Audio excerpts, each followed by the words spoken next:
नमस्कार हजुरहरू हेर्दै हुनुहुन्छ SSBR2 टेक्नोलोजी युट्युब च्यानल। आज म एउटा कम्प्युटरको विन्डो एररको बारेमा बताउने छु, जो चाहिँ यस्तो देखिन्छ कम्प्युटरको विन्डोमा।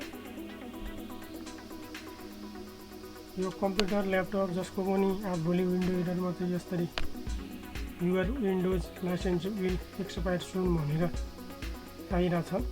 यसको सेटिङ कसरी गर्ने र यसलाई फिक्स कसरी गर्ने भन्ने कुरा म आज यो भिडियोमा सिकाउने छु। यो समस्या ल्यापटप कम्प्युटर चलाउने हर कसैलाई पनि आउन सक्छ, त्यही भएर मैले यो भिडियो बनाएको छु। यो भिडियोलाई सुरुदेखि नकाटेर अन्तिमसम्म हेरिदिनु होला।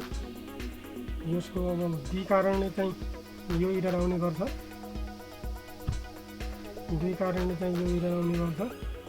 त्यही भएर चाहिँ म यो भिडियोमा चाहिँ हजुरहरूलाई चाहिँ दुईटै कारण सहित यो कसरी यसलाई फिक्स गर्ने र कसरी यसलाई सेटिङ गर्ने भन्ने कुरा यो भिडियोमा सिकाउँछु। यसलाई सबभन्दा अगाडि यसको सेटिङ आइसकेपछि यसलाई चाहिँ क्लोज गरिदिनु हैन। क्लोज गरिसकेपछि हामी चाहिँ सबभन्दा अगाडि चाहिँ यो चाहिँ नम्बर 1 कारण चाहिँ यसको के हुन्छ भनेपछि विन्डो एक्टिभ छ कि छैन भनेर चाहिँ यो आएको हुन्छ। हामी चाहिँ सबभन्दा अगाडि यहाँ गएर चाहिँ सर्च ट्याब हेर सर्चमा गएर चाहिँ यहाँ के गर्ने कन्ट्रोल प्यानललाई टाइप गरेर सर्च गर्ने। यहाँ कन्ट्रोल प्यानल आइसकेपछि माथि यसलाई ओपन गर्ने। ओपन गरिसकेपछि हामीलाई यस्तो देखिन्छ। म जुम गरेर पनि देखाउँछु।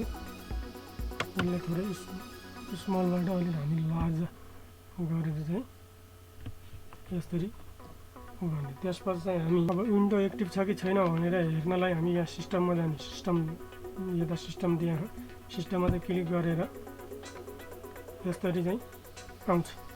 यहाँ चाहिँ हामी देख्न सक्नुहुन्छ यहाँ विन्डो यता तल लास्ट टाइम विन्डो एक्टिभेसन। यो चाहिँ विन्डो हाम्रो एक्टिभ छ हैन। एक्टिभ भएको कारणले नि यस्तो आइरहेछ भनेपछि यो चाहिँ पहिलो कारण भयो। हाम्रो चाहिँ यो चाहिँ छैन, मेरो पनि आइरहेछ समस्या, त्यही भएर मैले यो भिडियो बनाएको। अब यसलाई कसरी फिक्स गर्ने भन्ने कुरातिर लागौँ। दोस्रो कारण चाहिँ यो हाम्रो के हुनसक्छ भनेपछि अब यसलाई यस्तो छ भनेर हेर्नलाई चाहिँ हामीले यहाँबाट हेर्न मिल्यो यो चाहिँ हाम्रो कम्प्युटर चाहिँ एक्टिभै छ हैन। एक्टिभ हुँदा पनि यस्तो समस्या आइरहेछ भनेपछि चाहिँ हामी के गर्ने अगाडि बढ्ने यो प्रब्लमको सल्भ गर्ने। अब दोस्रो कारणतिर लाग्नु। त्यसपछि चाहिँ दोस्रो कारण चाहिँ विन्डो चाहिँ एक्टिभ छैन हाम्रो भनेर यो प्रब्लम आइरहेछ भने हामी अब यो कम्प्युटरमा केही सेटिङ गरौँ। मैले गरे जस्तै हजुरहरू पनि गर्नु, यो चाहिँ 100% राम्रो हुन्छ। सबभन्दा अगाडि हामीले चाहिँ रन एज एडमिनिस्ट्रेटर गर्ने। यसलाई यहाँ यो गरिसकेपछि चाहिँ हाम्रो यहाँ चाहिँ देखाउँछ। यहाँ भित्र गइसकेपछि हामीले यसरी यो बक्स खुल्छ हैन। यो बक्स खुलिसकेपछि चाहिँ हामीले चाहिँ यहाँ के खोज्ने भनेपछि विन्डो एक्सप्लोरर भनेर एउटा फाइल दिया हुन्छ। यता चाहिँ हामीले चाहिँ त्यो खोज्ने। यतातिर डब्लुमा गएपछि सिधै पाउँछ तलतिर हैन। लास्टमा चाहिँ छ, त्यसमा चाहिँ हामी राइट क्लिक गर्ने। त्यसपछि चाहिँ इन्डो टास्क गर्ने। इन्डो टास्क गरिसकेपछि हाम्रो यसको काम चाहिँ यस्तो ब्ल्याक देखाउँछ। पछाडि हाम्रो स्क्रिन चाहिँ यस्तो ब्ल्याक देखाउँछ हैन। फेरि हामीलाई यसलाई ब्ल्याक स्क्रिन देखाएपछि त्यसपछि हामी चाहिँ यसैको फाइलमा जानु हैन। माथितिर यहाँ फाइल छ, म हजुरहरूलाई यसरी जुम गरेर देखाउँछु। यता यो फाइल भन्नेमा जाने। अनि फाइलमा क्लिक गरिसकेपछि चाहिँ रन न्यू टास्क भनेर क्लिक गर्ने। त्यसपछि चाहिँ न्यू टास्क भनेर क्लिक गर्ने। यहाँ चाहिँ हामी के लेख्ने भनेपछि म वर्डहरू लेख्छु, तपाईँहरू राम्रोसँग गर्न। EXPLORER.exe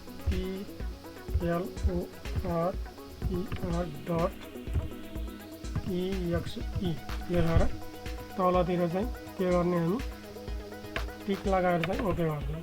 ओके गरिसकेपछि चाहिँ हाम्रो यो पछाडिको स्क्रिन हेरौँ एकछिन यसरी आउँछ हैन। एउटा चाहिँ यो उपाय भयो। अनि पछि चाहिँ यो गरिसकेपछि चाहिँ हामीले कम्प्युटर एकचोटि अन अफ गर्ने। अब मैले अन अफ गरेपछि चाहिँ धेरै लामो हुन्छ हैन, त्यही भएर अफ गरेर सटडाउन गरेर एकचोटि चाहिँ हजुरहरूले चाहिँ अन गर्ने। यो समस्याको यसरी नै समाधान हुनसक्छ। जो चाहिँ अब हामी यो क्लोज गर्ने। क्लोज गरिसकेपछि अब चाहिँ यसले काम गरेन भनेपछि अर्को ट्रिक बताउँछु म हजुरहरूलाई। सर्च बारमा जाने, त्यहाँ चाहिँ हामीले कमान्ड चुज गर्ने, सिएमडी भनेर यहाँ माथि आइसक्यो। यसलाई नि हामी त्यसरी नै एडमिनिस्ट्रेटरमा क्लिक गर्ने होइन, कमान्डलाई पनि त्यसरी। यस कमान्ड खुलिसकेपछि हामी चाहिँ यो कमान्डमा केही चिज लेख्नेछौँ, त्यो चाहिँ ध्यान दिएर हेर्नु होला। यो चाहिँ मेन छ। आज रन गरिसकेपछि होइन, SLMGR स्पेस दिएर हाइफन दिने, एउटा हाइफनको चिन्ह दिने, REARM लेख्ने, इन्टर हानिसकेपछि चाहिँ त्यसरी चाहिँ हाम्रो कमान्ड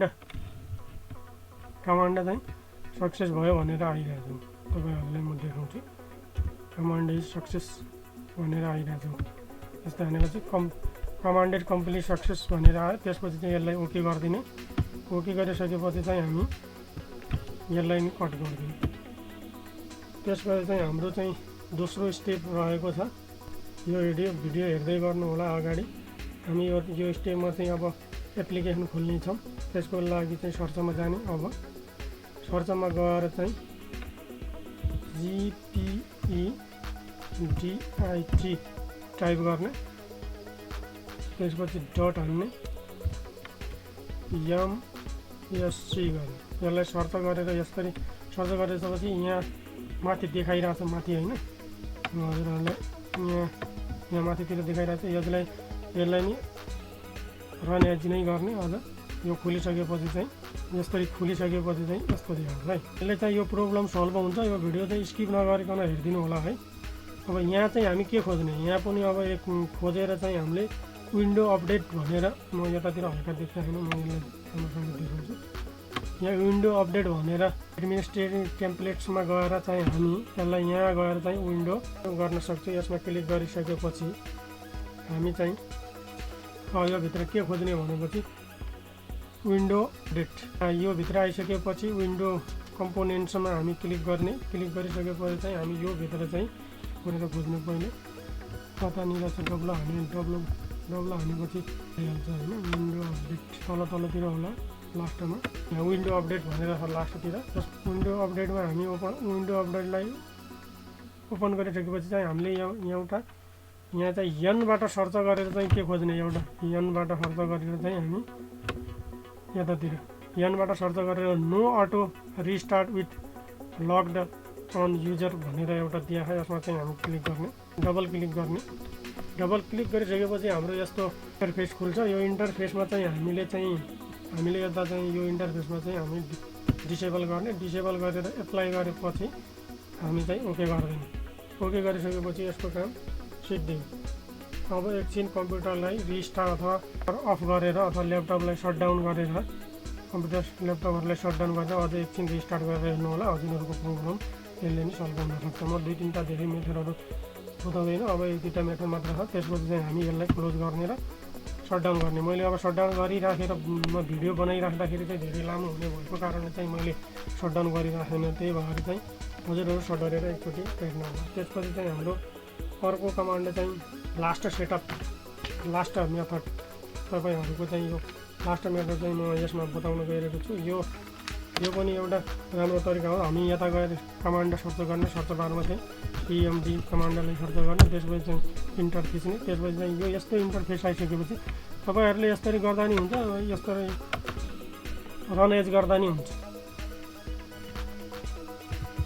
सिएमडी गर्ने, त्यसपछि यतातिर चाहिँ यो साइडमा चाहिँ हाम्रो रन एज भनेर दिएको छ। यसमा रन एज खुलिसकेपछि चाहिँ यता चाहिँ म तपाईँहरूलाई एउटा नोट देखाउँछु। यो चाहिँ हजुरहरूले मजाले चाहिँ त्यो कमान्ड हाम्रो त्यसमा चाहिँ टाइप गरेर चाहिँ गर्न सक्नुहुन्छ। जस्ताको त्यस्तै मैले गरेको छु है। त्यसपछि चाहिँ हामीले यसलाई कट गरेर चाहिँ अगाडि बढौँ। यो कमान्डमा यस्तो हानिसकेपछि चाहिँ इन्टर थिच्नु, क्लिक गर्ने। यता चाहिँ हाम्रो यो हानिसकेपछि चाहिँ यस्तो चाहिँ प्रोडक्ट की चाहिँ अलरेडी भइसक्यो, प्रब्लम चाहिँ सल्भ भइसक्यो भनेर आउँछ। यसलाई चाहिँ क्लोज गरेर हामी चाहिँ मजाले चाहिँ सटडाउन गर्नु। सटडाउन गरिसकेपछि चाहिँ तपाईँको कम्प्युटरमा यो प्रोग्राम हमेसाको लागि बन्द हुन्छ। त्यसपछि चाहिँ कुनै केही त्यस्तो समस्या आएपछि हजुरहरू चाहिँ कमेन्ट बक्समा चाहिँ मलाई सोध्न सक्नुहुन्छ। र यो भिडियो अन्तिमसम्म हेरिदिनु भएकोमा धन्यवाद। मेरो च्यानललाई हजुरहरूले सेयर, लाइक, कमेन्ट गरेर सब्सक्राइब पनि गरिदिनु होला अनि बेलको बटन थिचेर मजाले हामीलाई मोटिभेसन। धन्यवाद।